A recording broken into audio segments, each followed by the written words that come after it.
Okay, so with the edge of the pencil and holding the pencil way back at the end here, I'm going to start with this sky. And I'm going to go ahead and just very light,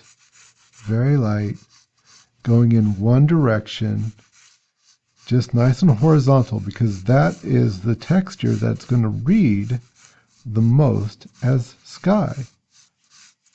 And if you'll remember from when we were doing those value scales back in the drawing intensive, start off by just putting some value in, and then we'll just get darker and darker. We'll build it up in layers.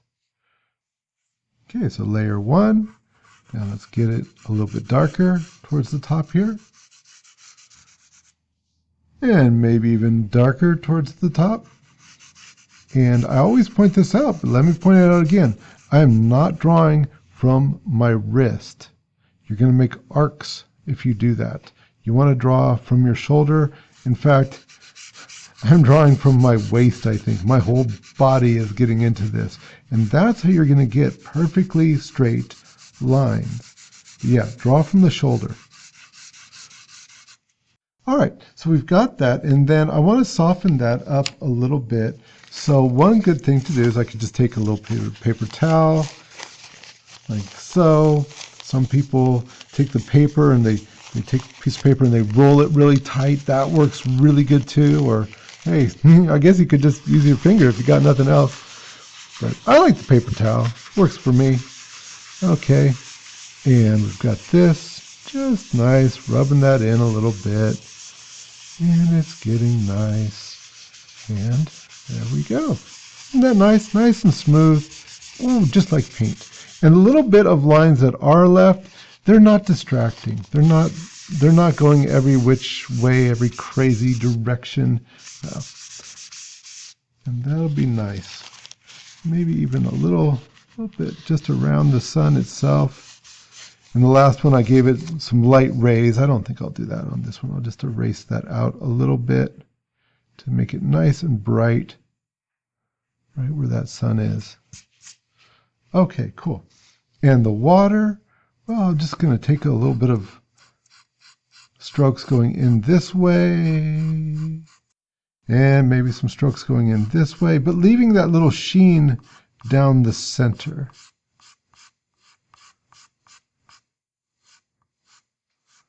And if I wanted to define some of it a little bit, great.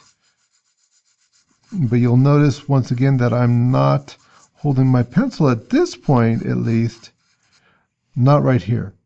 Maybe later I will, but for right now, I want to keep it really loose and keep that really flat on there. And it's hard to keep it flat if you're holding it like this.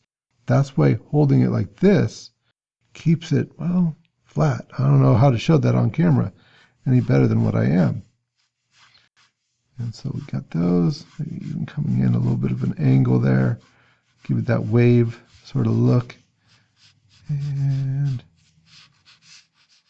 maybe some of them a little bit more defined than others.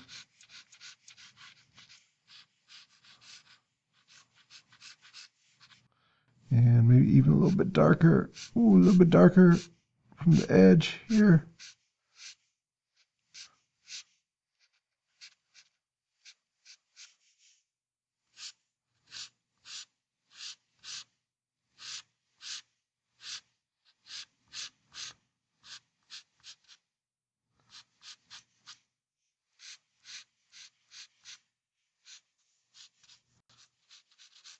Good enough. And if I want to, maybe I'll go ahead and erase out that center just a little bit, just to really give me that nice line going down the center, so I get that nice bit of light coming from the sun there. Okay. Some off here. Oh, I love that eraser. The eraser is such a good tool for drawing. Did you ever think about that? The eraser. Drawing with the eraser. Okay, cool. Another thing you might notice too is that I tend to reinforce the patterns. I lay out a pattern, a series of values, and then I'll reinforce those. It's not totally random. That's what will give you stronger, better textures, is to think about it that way.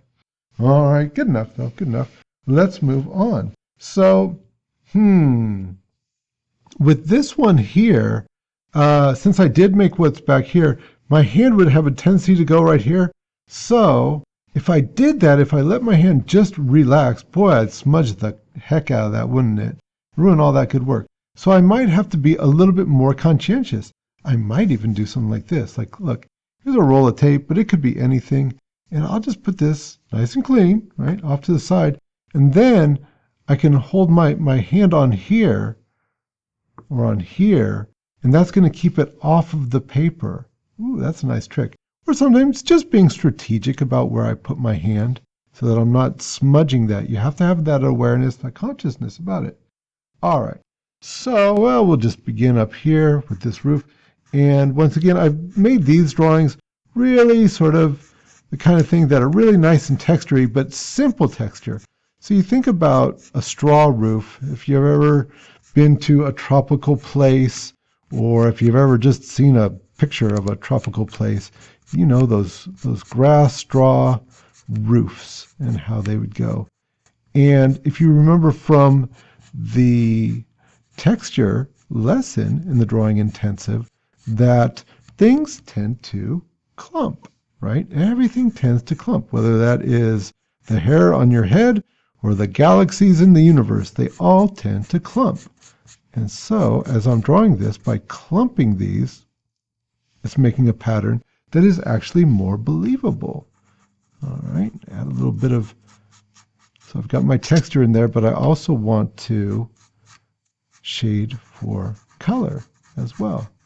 And since I do want that to be lighter, catching the light there, take the eraser, erase out some of it, at least on this edge here, and that will give it that little bit of magic, because it's all about the light. Okay, cool. And since I'm doing it symmetrical, I'm just going to go ahead and do the same thing here on the other side. All right, just have to be careful to keep my hands out of things as I work.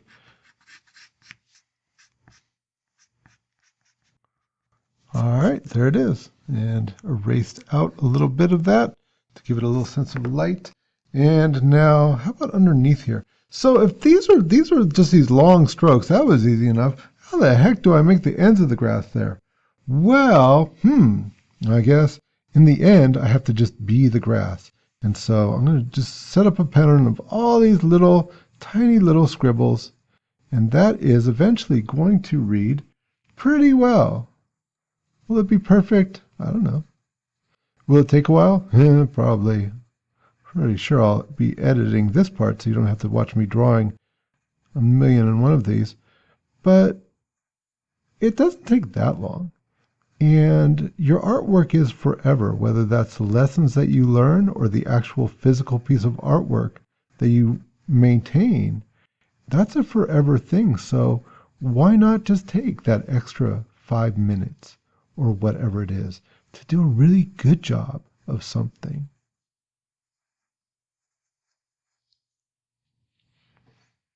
Okay, that wasn't so bad. It literally took me maybe 5 minutes, maybe less actually. And so I just wanted to point out too, like, well, how would I know how to make a texture like this?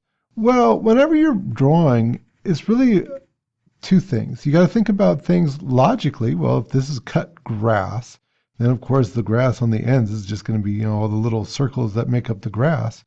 And spiritually, like, you're going to make grass, then be the grass. If you're going to make a mountain, be the mountain.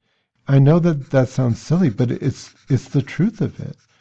All right, let's think about how the shadowing is going to be in here a little bit. That's really working that a little bit. And this might be a little bit lighter. Ooh, light working on that eraser. I don't want to get rid of all that hard work that I just did. But I do want to soften it a little bit, and I do want it to be a little bit lighter there. And maybe I should have just drawn lighter in the first place.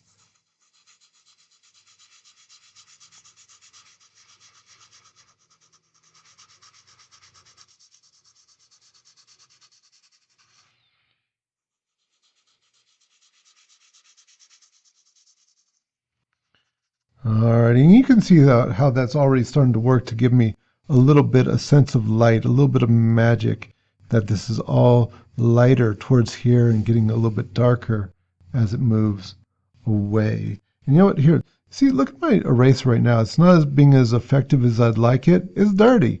Well, I mean, how hard is it really? Just clean it off a little bit. I have a good friend. He takes and he cuts the erasers to give himself a nice edge. And, whatever it takes, because the eraser is just a wonderful, wonderful tool to use when you're drawing. So I think that's a little cleaner. Ooh, that's going to work a little bit better for me as I just try and just lighten that up, but I don't want to lose all that wonderful texture.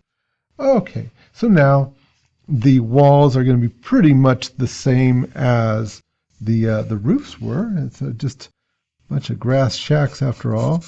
So, starting off with kind of a rough pattern. And I might even think about perspective, that things are getting bigger as they come closer to you and smaller as they go away, right? So if these are clumps of grass or whatever the heck they make grass huts out of, then the clumps of grass would probably appear to be tighter or smaller the further away from you that they were, and larger as they got nearer to you. Here, watch on this side. So here, kind of tight, but getting bigger and bigger, so forth and so on.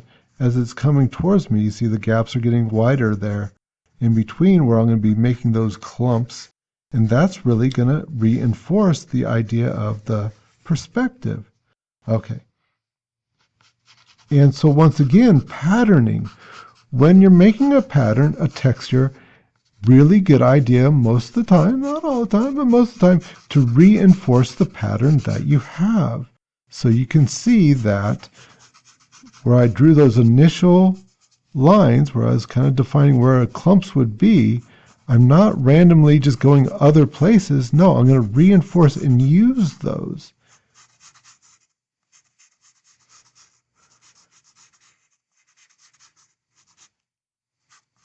That being said, I am trying to not make this too regular. All right.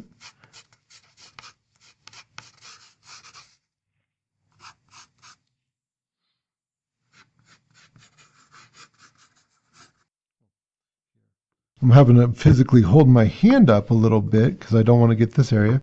But here, if I want to relax a little bit, just rest it on this roll of tape that's nice and clean. Make sure it's clean. And now here. Now I can relax. Easier to put pressures on things. And, I keep a supply of pencils here with me because I'm lazy. I don't want to get up and go to the pencil sharpener while I'm making the video. But, if your pencil gets too dull, that's what you should do. Probably just go on over to the pencil sharpener and sharpen it up. You'll be glad that you did. Okay, so remember, shading always for form and color. I'm pretty sure that these grass huts are not white, so making sure that I also put value in there just to represent the color that they are. Using that once again, though, here, I'll keep it nice and light over here, where it's maybe catching that sun a little bit, even using the eraser if it seems appropriate, to get that light, whereas here, a lot darker and more defined as it's coming closer to me. All right, we got a dark line here. We'll get rid of that crazy little line right there. Cool, that's starting to give me a real sense of light moving across there and of depth. And we can do the same thing over here. Be a little bit easier because I don't have to worry about this.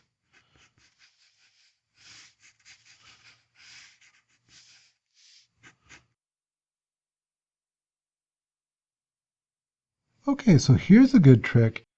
Remember, as I've pointed out many times, that light, if you look around where you're at right now, you'll see that